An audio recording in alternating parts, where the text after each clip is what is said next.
Last summer, when I was doing my internship in Mongolia, I got a call from two classmates in Tanzania.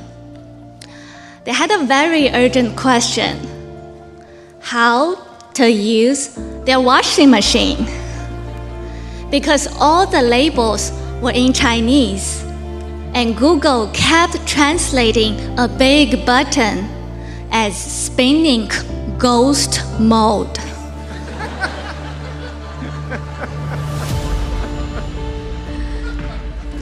There we were, an Indian and a Thai, calling me, a Chinese in Mongolia, to decipher a washer in Tanzania.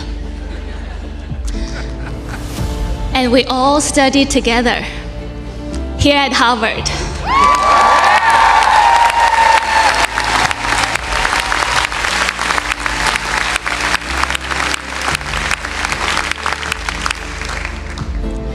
That moment reminds me of something I used to believe when I was a kid, that the world was becoming a small village. I remember being told we will be the first generation to end hunger and poverty for humankind. My program at Harvard is international development. It was built on this exact beautiful vision that humanity rises and falls as one. When I met my 77 classmates from 32 different countries,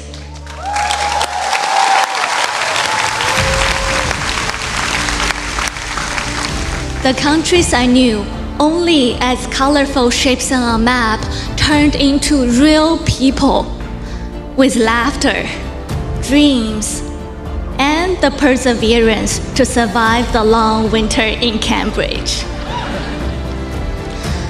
We danced through each other's traditions and carried the weight of each other's worlds.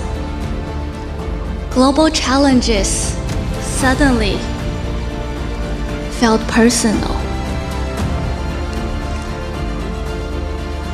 If there's a woman anywhere in the world who cannot afford a period pad, it makes me poor.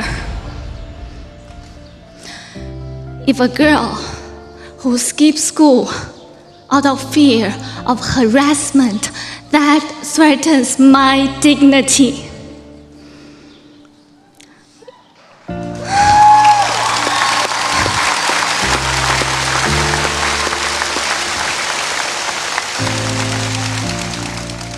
if a little boy dies in a war that he didn't start and never understood, part of me dies with him.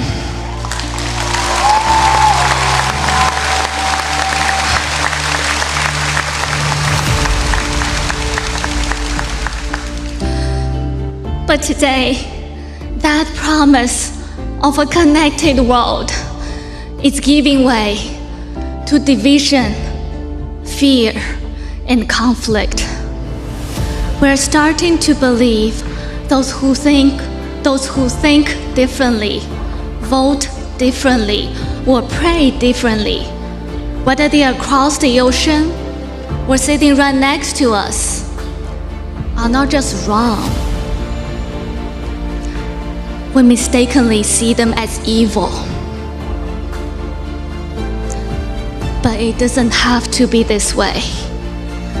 What I've gained most from Harvard isn't just calculus or regression analysis. It's to sit with discomfort, listen deeply, and stay soft in hard times. Because if we still believe in a shared future, let us not forget those who we label as enemies, they too are human. In seeing their humanity, we find our own.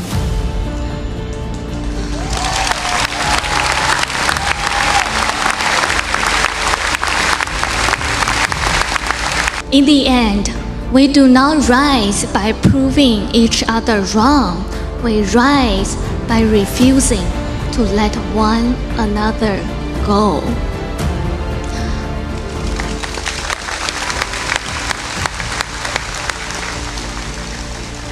So, class of 2025, when the world feels stuck in spinning ghost mode, just remember, as we leave this campus, we carry everyone we've met, across wealth and poverty, cities and villages, faith and doubt. They speak different languages and dream different dreams, and yet they've all become part of us. You may disagree with them, but hold on to them, as we are bound by something deeper than belief, our shared humanity.